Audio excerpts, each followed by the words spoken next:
K98Talk.com, a leader in Internet radio. So grab your seatbelts and take the ride of your life on K98Talk.com.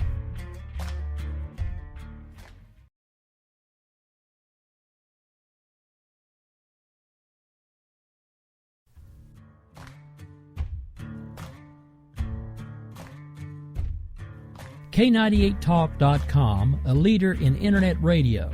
So grab your seatbelts and take the ride of your life on K98Talk.com.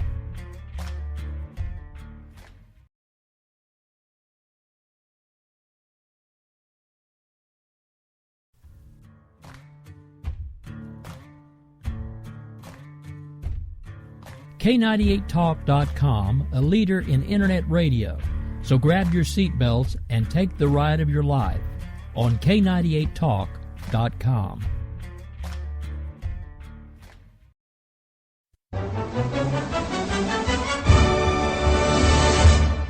Mark your calendar for May 21st through the 23rd for the Southern Republican Leadership Conference in Oklahoma City.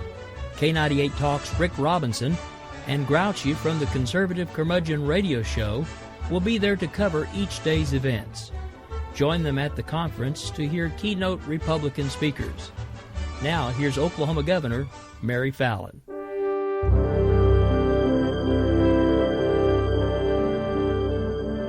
On behalf of the Oklahoma Republican Party and the entire Southern Republican Leadership Conference Committee, welcome to Oklahoma City, ranked by the National Geographic as one of the must-see places in the world in 2015. I'm Oklahoma Governor Mary Fallin, and the road to win back the White House begins in Oklahoma City with a Southern Republican Leadership Conference. Your participation in this historic conference is crucial to the conservative cause and energizing America. The 2016 presidential election promises to be the most important election in our lifetime, and the choices that we make in the next 2 years will define America for the next generation. We're excited to host you in Oklahoma as we begin our shared Republican journey towards capturing the White House and getting this country back on track. Don't miss this opportunity to hear well-known leaders from the Republican Party as they discuss the upcoming presidential race for 2016 and where they stand on issues facing America today. It starts May 21st and runs through the 23rd. To register, go online to okgop.com. or contact the Oklahoma Republican Party. Seats are going fast, so register today. Five, four, three, two, one. We will keep this promise to the American people. If you like your doctor, you will be able to keep your doctor, period. If you like your health care plan, you'll be able to keep your health care plan, period. This is the most transparent administration in history. Not even a smidgen of corruption. Fact is, we had 4 dead Americans. What difference at this point does it make? If you got a business, you didn't build that.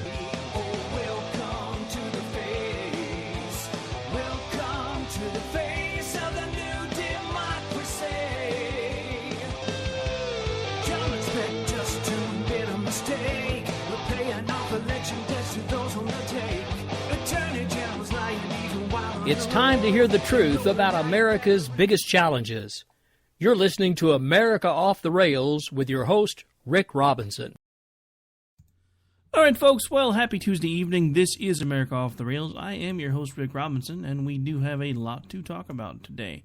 Some of it, most of it, actually, not very good.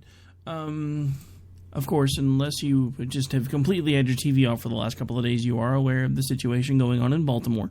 So before we get into that, I do want to give at least a reminder of the bright spot, at least for us here at K98 Talk. We do have, as you heard from the promo I played just a moment ago, we do have a convention coming here to Oklahoma City soon, and I, as well as Grouchy, have both now gotten our credentials confirmed. He did receive them the other day, so he is making the trip up from Alabama, and I will be there with him 2 out of the 3 days. He'll be covering the 3rd day, but we are, at least I am, strongly looking forward to this particular endeavor because it's something that I have not done before.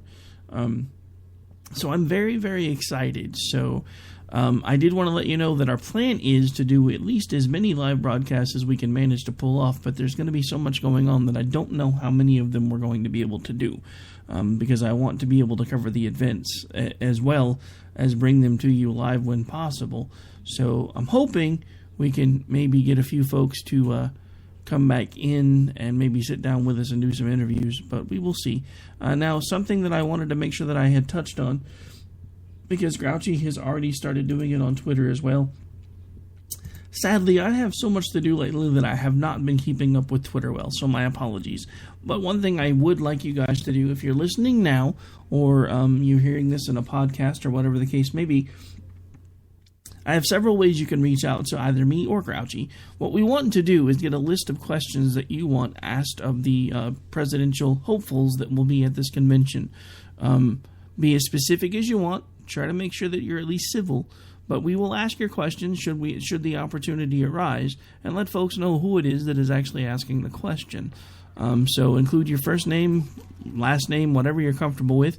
Make sure you get us the information. We will ask the questions when applicable and when available.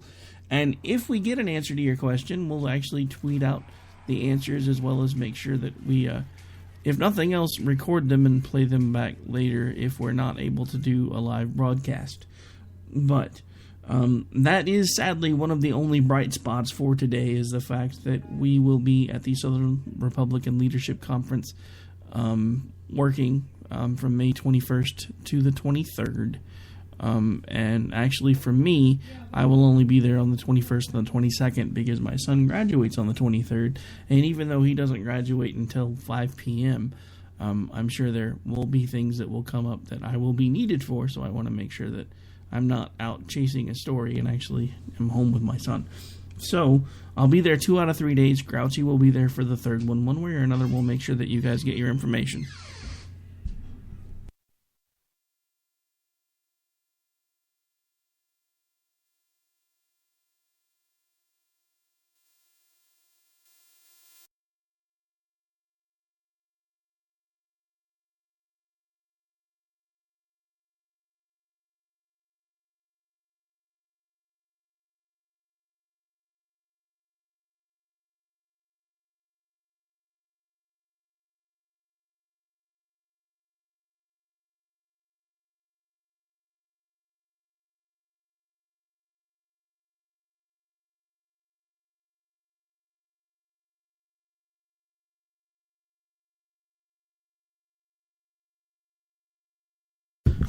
Alright, sorry about that. For a moment there, I seem to have lost connection. I think I am back now. Hopefully I will stay that way. Alright, so where was I?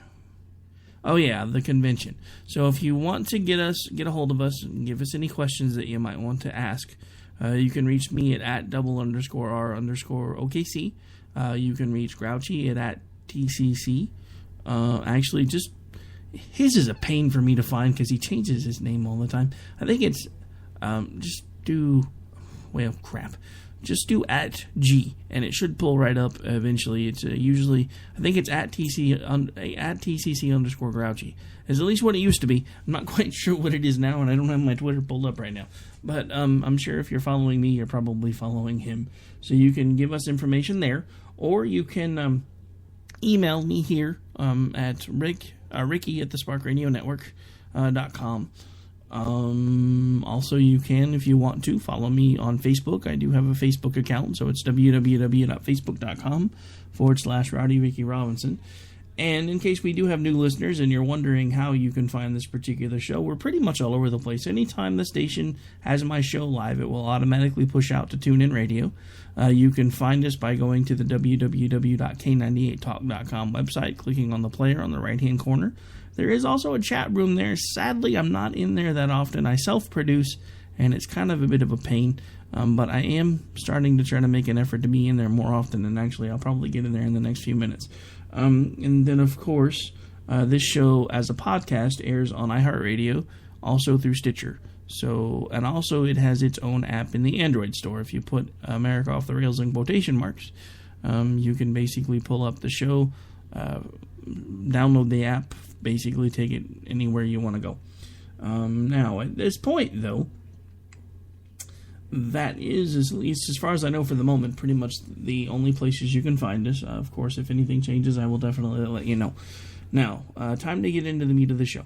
As I promised yesterday before I went off the air, I was going to tell you how my mindset has changed a little bit again over this gay marriage thing. And hey, I'm only human. Here's my issue. If this is where they were going to leave the argument, I probably wouldn't care very much. If they were just looking to get the same rights that everybody else has, you know, where they can basically be with who they want to be with and have the same rights as far as property rights and all of that stuff, then I probably wouldn't have an issue with anything that's going on. But the problem that we find, and if you'll notice, it's happening already, is that we have this group that everybody has coined the gay mafia, basically, that are going around now into businesses and forcing people to do things that they may not necessarily agree with. I have a problem with that. It should be the business owner's choice whether or not they serve people.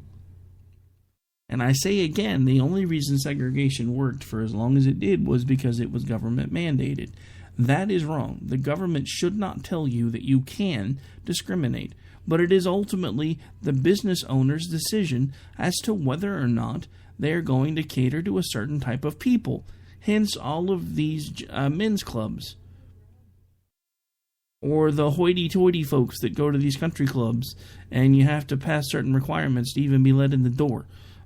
Much of which usually has to do with something about a six-figure income and you got to drive a certain kind of car. So what? I should be able to go to them and complain because they charge too much, so they discriminate against the poor? Because that's not going to work. But those businesses are allowed to set their rules. The simple fact of the matter is free speech does not give you the right to not be offended. It gives you the right where if somebody pisses you off because they say they're not going to serve you, you have the right to find somebody who will. Eventually, the market will decide who's right and who's wrong. And it's not my place to tell anybody who's right and who's wrong. All I can tell you is we shouldn't be making people do things that are against their personally held religious convictions. That is not America. That is not American. That's not what this country was founded for. This country wasn't founded. Everybody likes to throw around this separation of church and state crap. Let me tell you the truth right here and right now. Every single one of the founding fathers, save maybe a couple, and I still call that into question, were men of faith. I don't care whether you want to call them whatever you want to call them. They still believed that something created the world. They may not have agreed on who did it, but they agreed something created the world. Not that it was just automatically, spontaneously here, and nobody has any explanation as to how it all got here. I mean, to me, this makes as much sense as trying to say if you throw a bunch of car parts on a driveway, in about 500,000 years you're going to have a car. It doesn't make any sense to me, because there has to be something causing an action for things to happen. So, even if we take the Big Bang at face value, how did the Big Bang happen? So again, just because you may not like someone else's beliefs, that doesn't give you the right to tell them they can't have them. But it does, if you are a business owner, give you the right to decide who you're going to serve and who you are not going to serve. And if John Smith, cake baker, doesn't want to bake Steve and Jack a cake because he doesn't think that gay marriage is something that he wants to be a part of, even in this ancillary avenue of the cake baker, then it's ultimately up to him as to whether or not he decides to serve that couple.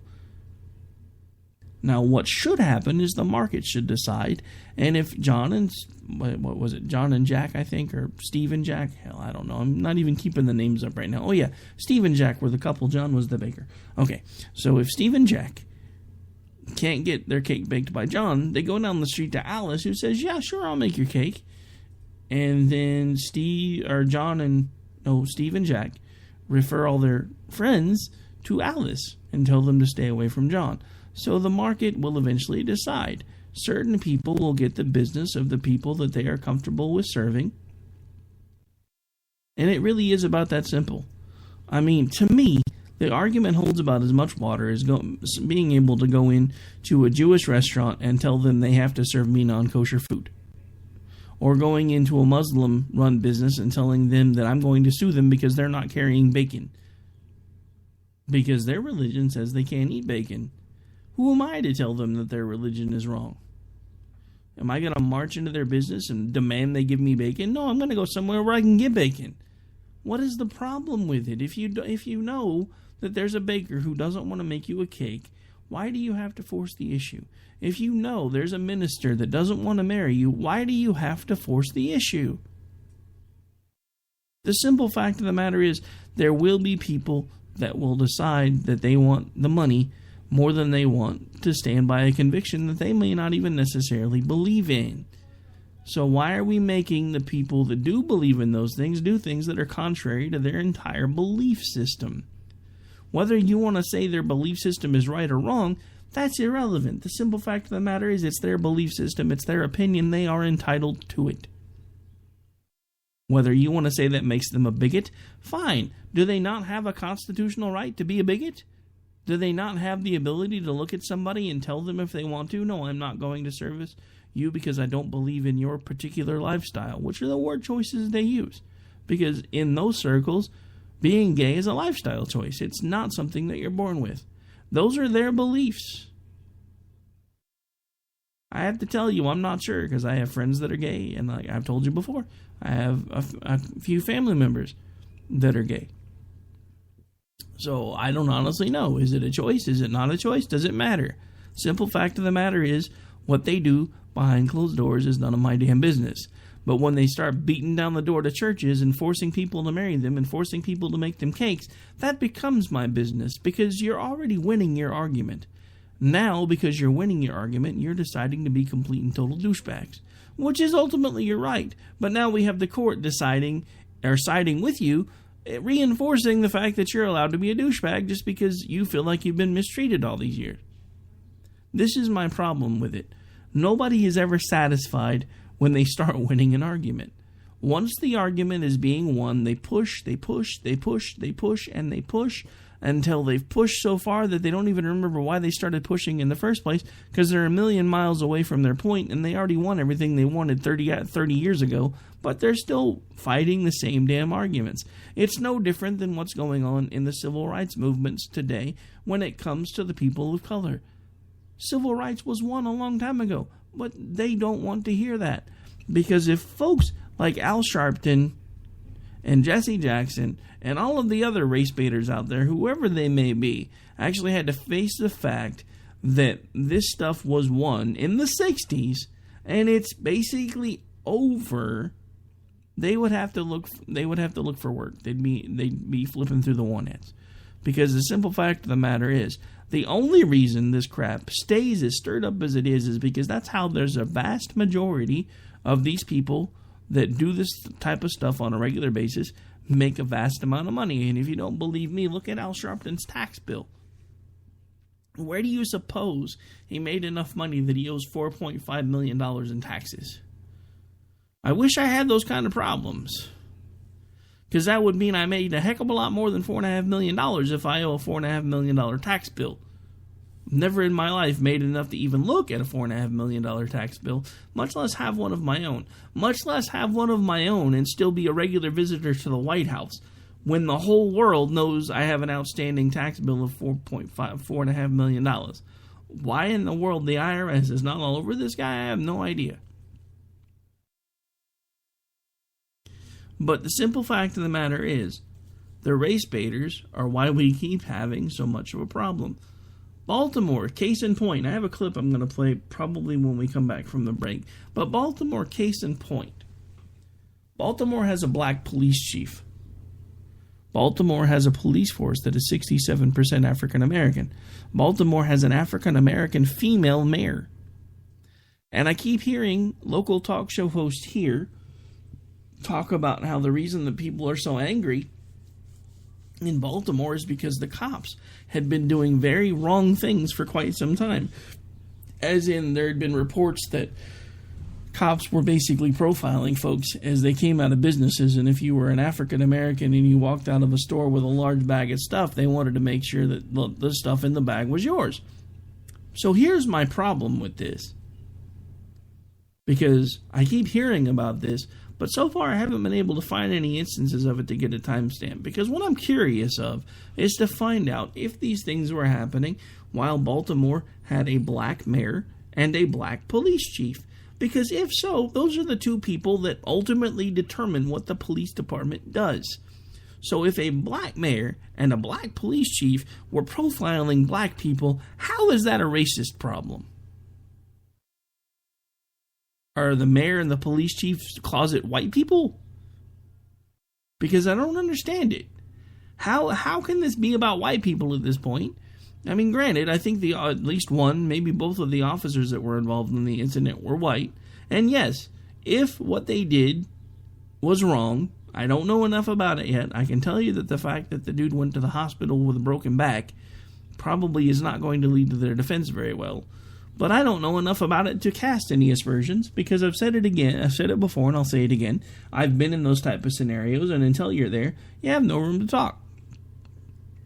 So we don't know what happened, but I do know that this guy has a rap sheet a mile long, so maybe if he had decided not to run from the cops that day, he would still be alive. I don't know. I'm not going to speak ill of the dead. What I am going to say is, again, why are there a bunch of teenage black people running around Baltimore, burning shit, blowing shit up, and throwing shit through windows? And why is nobody doing anything about it? Alright. So, yeah, I told you I was going to play a clip. Probably won't take a break for about another 6 minutes. So I guess I will move on for a second and then come back to another story that's erupting here in Baltimore, and a comment that a friend of mine named Sarah made on Facebook. She was speaking about the fact that everybody was praising this woman who has now been caught on video, basically disciplining her son, or what we assume is her son, for taking part in the looting. So she's actually caught on video, chasing him down the street, smacking him about the head and shoulders. He continues to try to walk away from her. She basically chases him down, does it some more, and of course you can hear certain things, you know, the pops, the smacks, the probably a couple of expletives here and there that were somewhat deleted, and then the mom basically saying, you know, is this something that you think you ought to be doing? What are you doing out here? You need to get your butt home, blah, blah, blah, yada, yada, yada. So Sarah made an interesting point today. This lady's basically on video smacking her child around, and honestly my wife made the same point, but Sarah was one of the first ones that posted anything about it on Facebook, so she gets some of the credit and my wife gets the other. If this were any other incident, any other time, then most likely CPS would be being involved in this incident, because she was caught on video smacking her child. Now here's my problem with this. When we know there are times as a people that we're looking at something and we're cheering because a mom is doing what she thinks she's got to do to get her child back in line, how far as a society have we fallen where we know if this was any other incidents, she would be probably being brought up on charges for child abuse, when the simple fact of the matter is there are times when you have to use physical discipline. I don't care who you are. I don't care what argument you want to throw at me. The simple fact of the matter is there are times, especially when you're dealing with male children that are of a certain age, that you have no choice. It's part of our DNA. At some point, they are going to automatically be driven to try to see if they can become the biggest, baddest guy on the block. And when dad, or mom in this case, is not the one to knock them down a peg, however they may need to do that, and I'm not saying you got to haul off and knock your kid's teeth out. I am saying that there are times when physical discipline is necessary, whether that be a spanking, whether that be the use of a paddle. I would strongly advise not using any switches, Adrian Peterson, but there are times when physical discipline is necessary. Now, where I think Adrian Peterson kind of got off track is we're talking about a really little kid, you know, but when you start dealing with kids that are 6 foot tall, 15, 16 years old, and they want to decide that they're Billy Badass all of a sudden, then yeah, I'm sorry, they're going to need a little bit of an attitude adjustment, and I got something for them. Just like this mom did. But that's my whole point.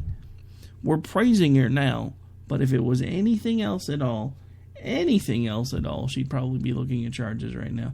And my wife actually made the point that when all this settles down, she probably will be looking at charges. And honestly, with as weird as our society's gotten, it wouldn't surprise me at all.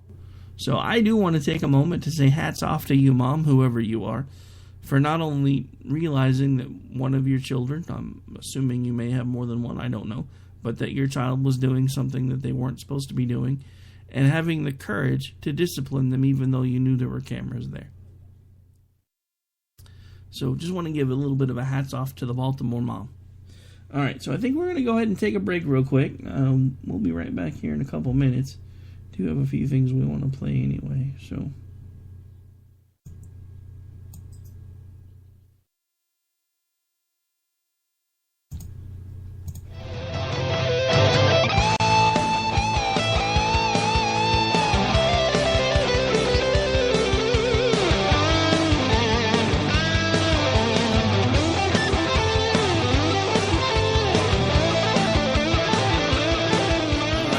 This is America Off the Rails. I'm your host, Rick Robinson. We'll be right back here in just a couple minutes after we pay some bills. Don't go anywhere. Still got about half the show left. Hey, y'all. This is Sam Janney, also known as The Bunny, and you're listening to America Off the Rails.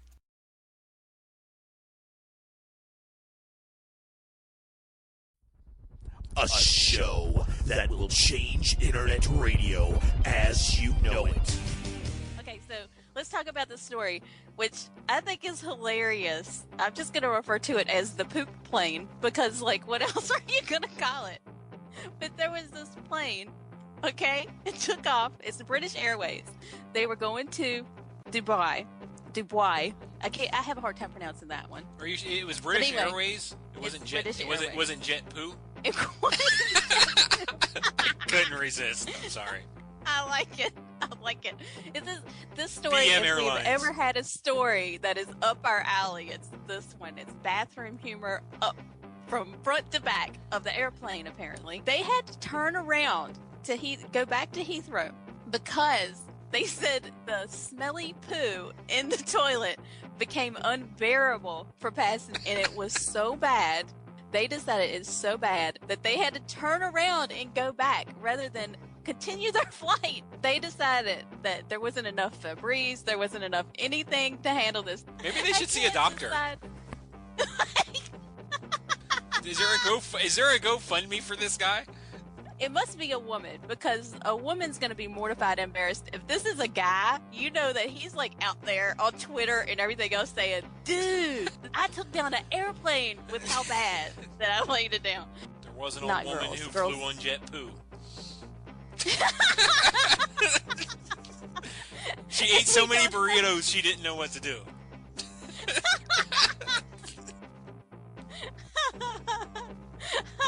So we turned the plane around because they made a big stink. We've just made it into a haiku at the end, but there had to be something. Real Serious Nonsense, Mondays, 9 p.m. Eastern Time, now on K98 Talk.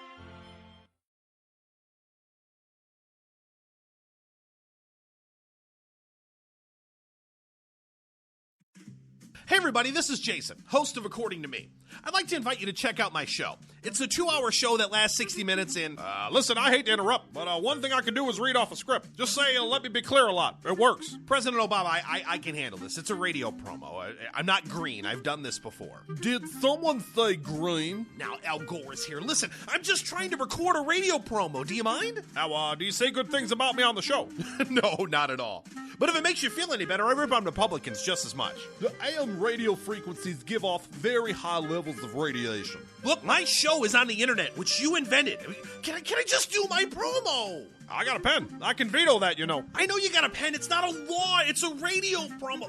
Listen, just listen to my show. Barack Obama and Al Gore hate it, so you're going to love it. Here's an executive order. Don't listen to his show. He doesn't like me. He's racist. And he doesn't recycle either. That's it. I'm done. It's According to Me, Wednesdays, 10 p.m. Eastern, right here on K98 Talk.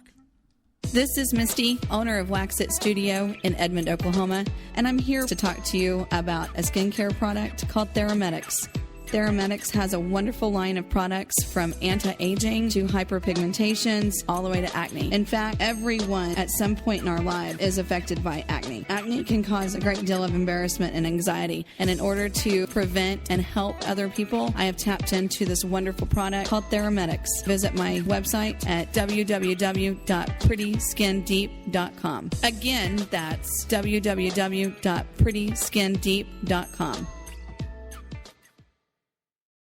For our own cause, we got a pen and telephone to bypass all your laws. Political correctness will replace the Bill of Rights. Support religious freedom, lest you pray to Jesus Christ. The press is in our pockets cause there's no longer free. You cannot make a move now that the NSA can see. Don't expect equality, respect, or fair play. The IRS will target those who vote the wrong way. Welcome to the place. Welcome to the place. All right, folks, we're back. We're live. This is America Off the Rails. I'm your host, Rick Robinson. Now, as soon as this show ends, we will have a replay of probably Opinion Nation News, and then we'll be live with The Right Angle starting at 9 Eastern, 8 Central, or 6 Pacific. So let's go ahead and get into the rest of the meat of the show. I do have a clip I want to play, which is basically the epic walk back of a mayor. So let's let this play real quick. Of conversations before, and I've made it very clear that I worked with the police and instructed them to do everything that they could to make sure that the protesters were able to exercise their right to free speech. It's a very delicate balancing act because while we tried to make sure that they were protected from the cars and the other things that were going on, we also gave those who wished to destroy space to do that as well. And we worked very hard to keep that balance and to put ourselves in the best position to de-escalate, and that's what you saw. What do you make of the criticism that your words might have encouraged some of the activity on the street today? I'll say the very blatant mischaracterization of my words was not helpful today. I was asked a question about the property damage that was done. And in answering that question, I made it very clear that we balance a very fine line between giving protesters, peaceful protesters, space to protest. What I said is, in doing so, people can hijack that and use that space for bad. I did not say that we were accepting of it. I did not say that we were passive to it. I was just explaining how property damage can happen during a peaceful protest. It is very unfortunate that members of your industry decided to mischaracterize my words and try to use it as a way to say that we're inciting violence. There's no such thing. Of conversations before, and I've made it very clear that I worked with the police and instructed them to do everything that they could to make sure that the protesters were able to exercise their right to free speech. It's a very delicate balancing act because while we tried to make sure that they were protected from the cars and the other things that were going on, we also gave those who wished to destroy space to do that as well. And we worked very hard to keep that balance and to put ourselves in the best position to de-escalate, and that's what you saw.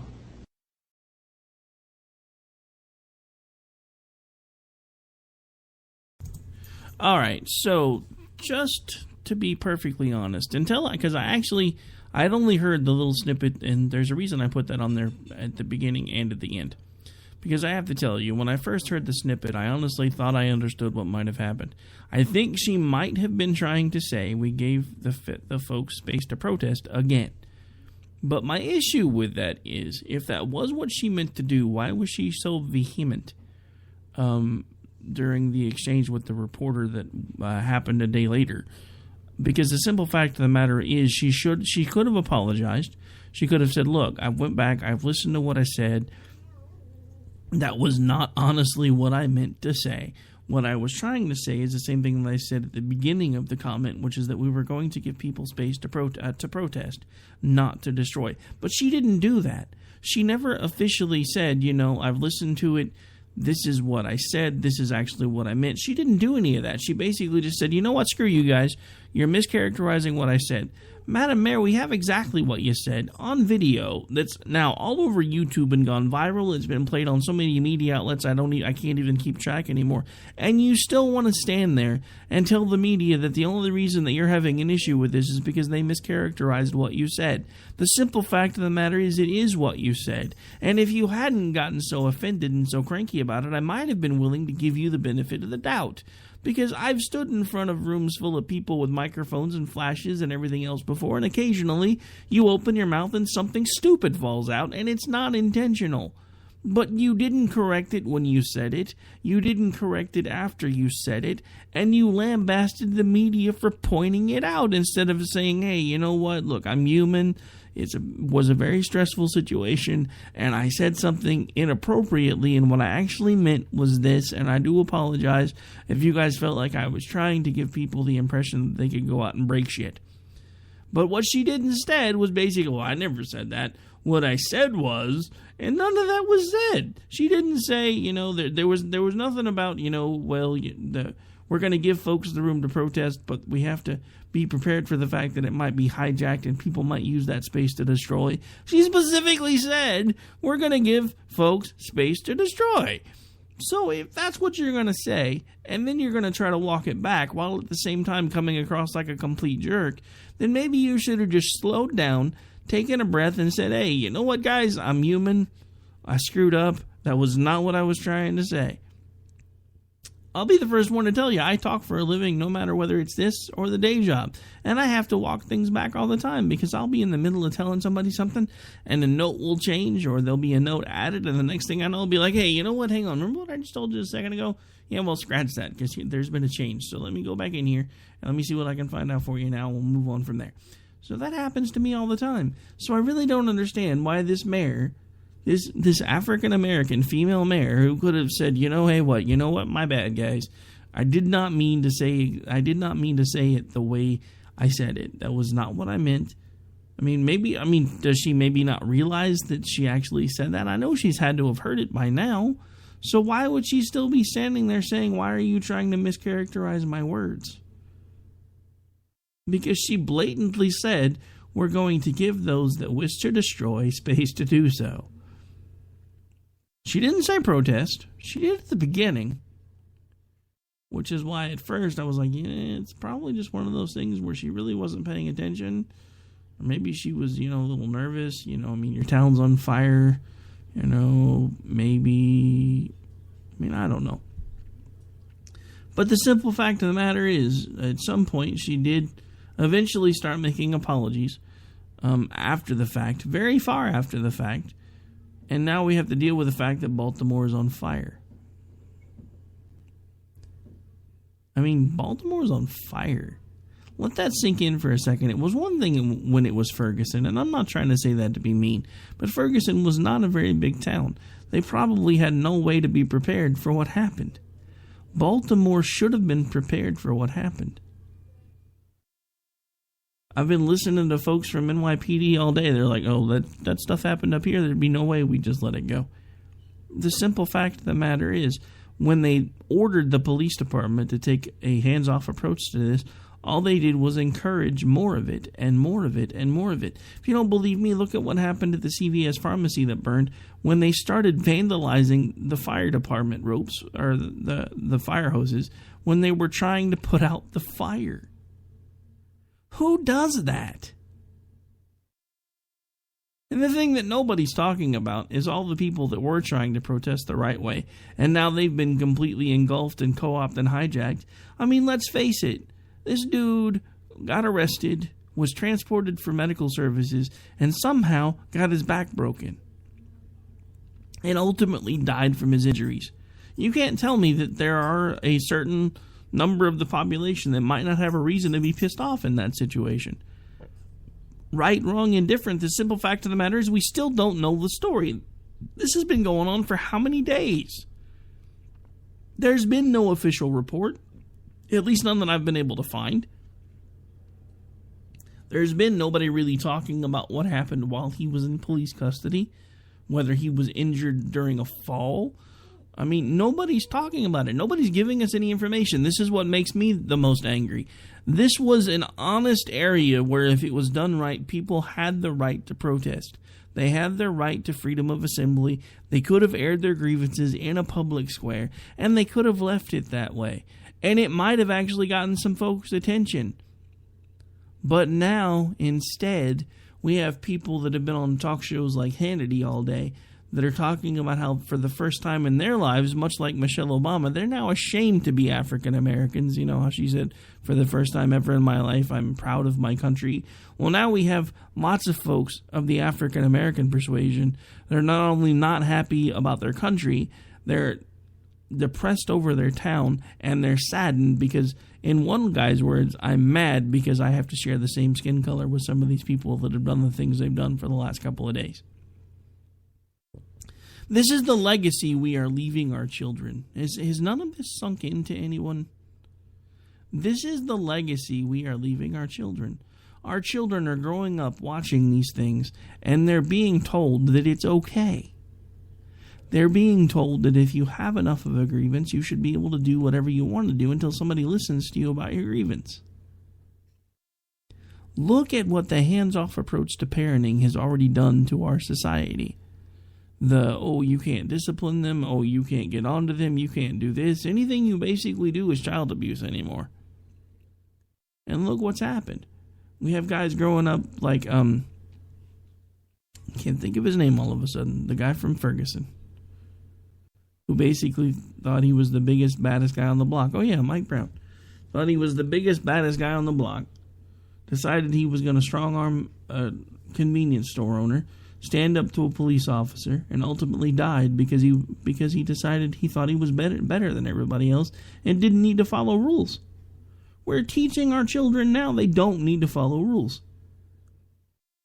What used to happen was we would have children who were not made aware of boundaries before they became adults, and they would go out into the world and they would face these really harsh boundaries that were there the whole time, but they weren't ever shown.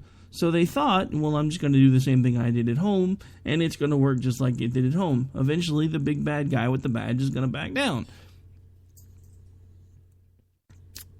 That didn't used to happen. Now it's happening. So now they're seeing they have no discipline at home. They're seeing that really, in a lot of cases, when it comes down to it anymore, there's no discipline outside of the home.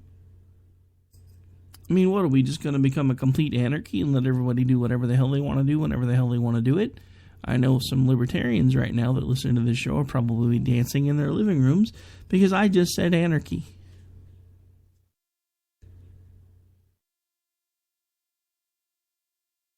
But there's a difference between the libertarian anarchy and the anarchy that is now Baltimore. The libertarian anarchy goes off of the mindset that people are basically good at heart and they can basically govern themselves without government intervention. I hate to tell you this, but Baltimore basically proves that that is probably a false premise. Plain and simple.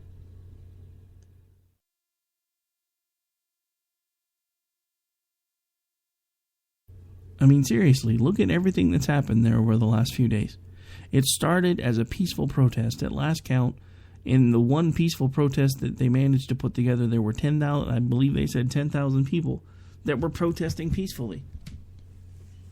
And then, of course, you started having the folks that, well, it was all peaceful till the cops got involved. Really, when the hell did the cops get involved?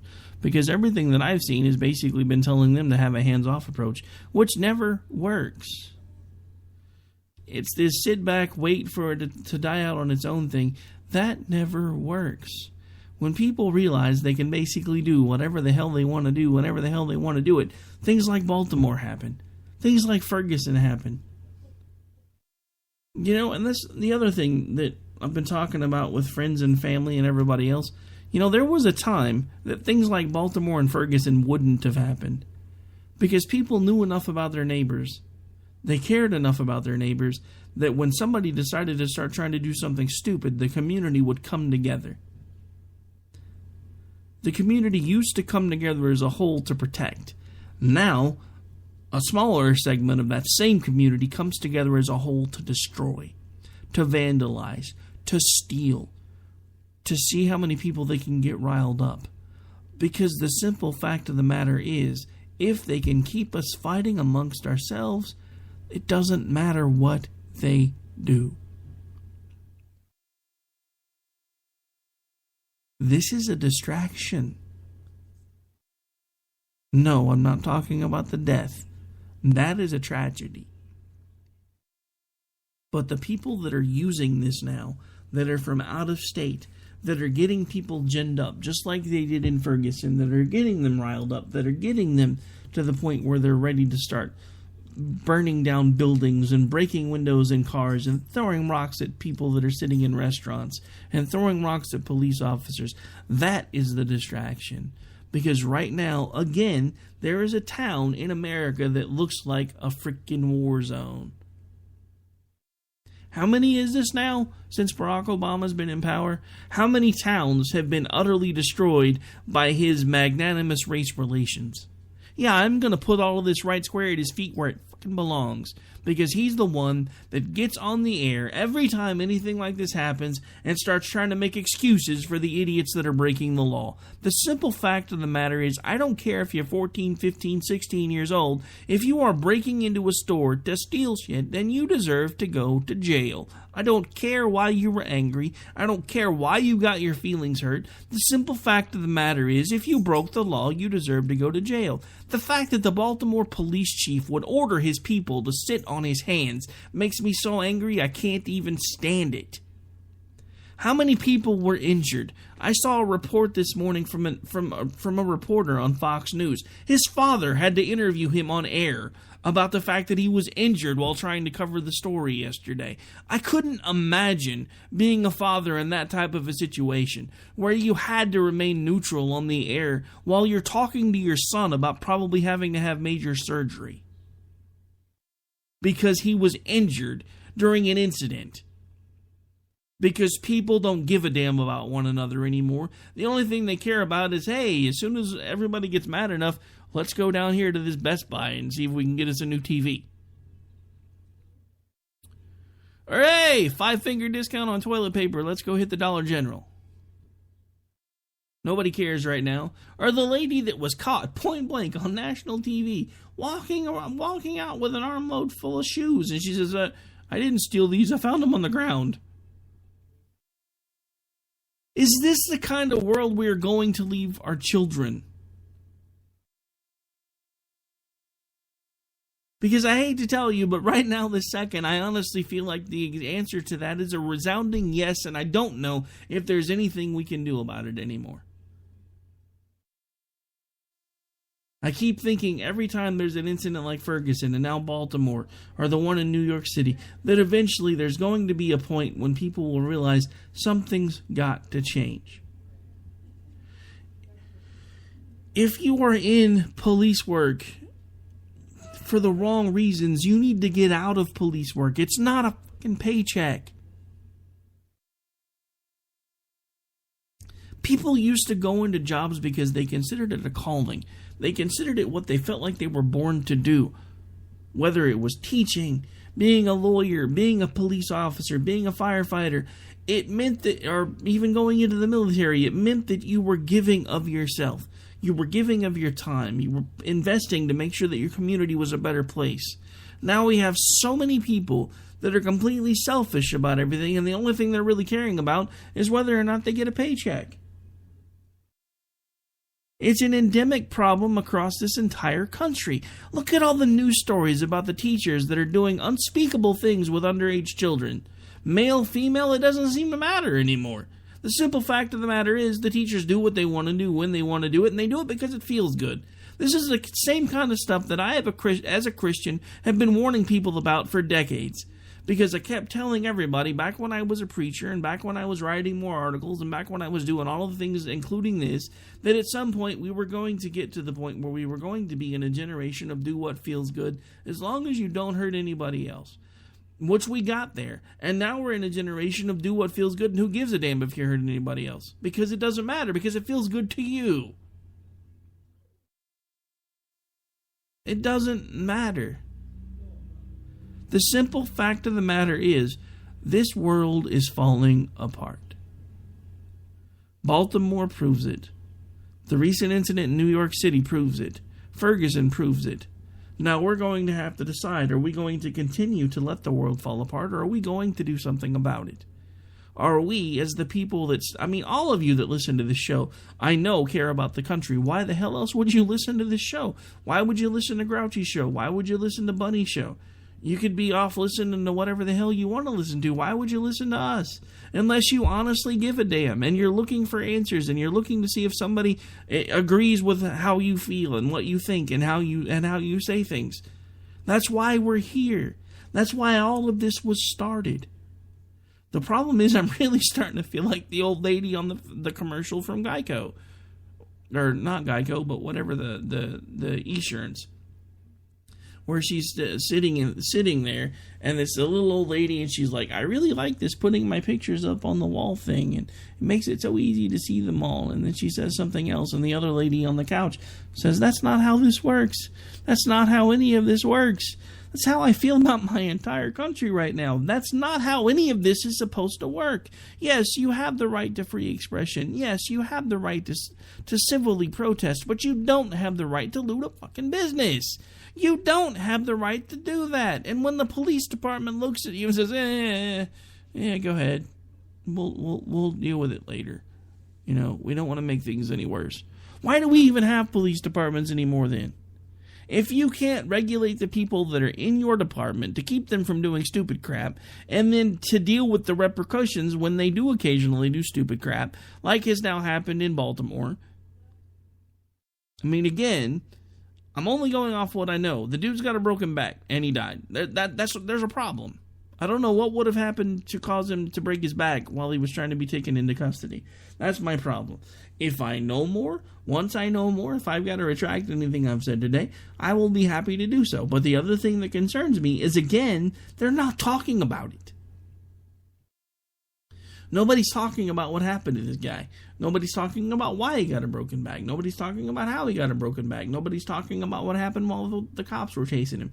Nobody's talking about what happened when he was being transported for medical treatment. None of it. That's my concern. But my biggest overall concern is Baltimore's burning, the world's still turning, and we're all watching it. And we're just like, not my problem. We're too busy focusing on the fact that Bruce Jenner decided he wanted to be a woman. Let me tell you my take on Bruce Jenner. I don't care. If Bruce Jenner suddenly decides he wants to be Jennifer Bruce, don't care.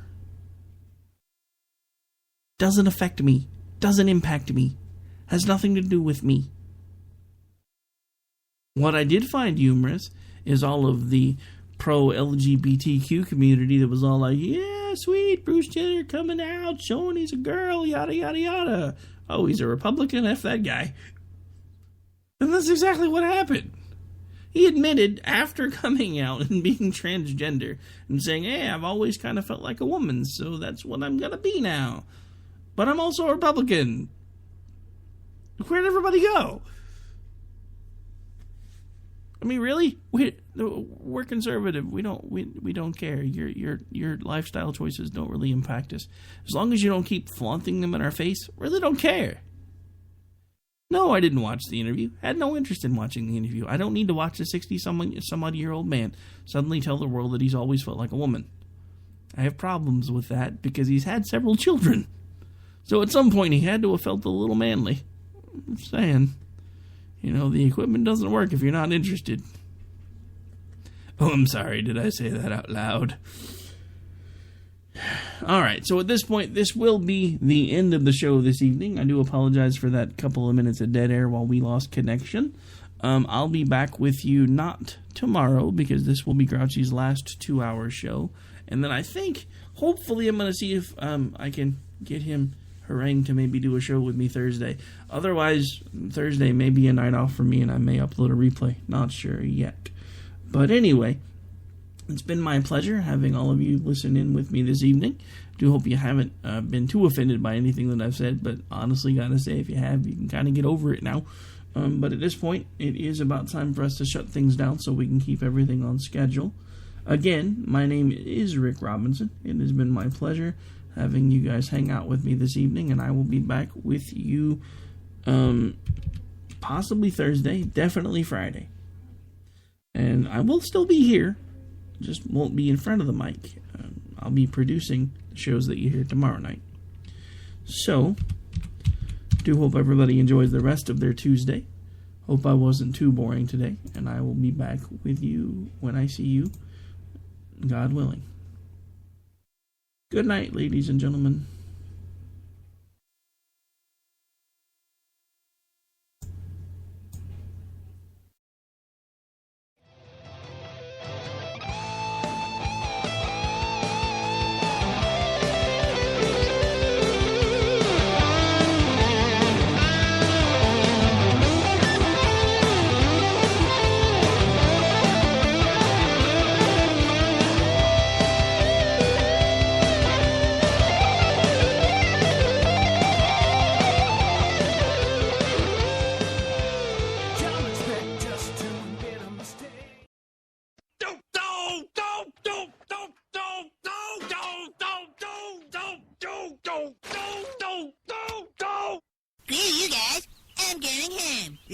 Game over, man. It's game over.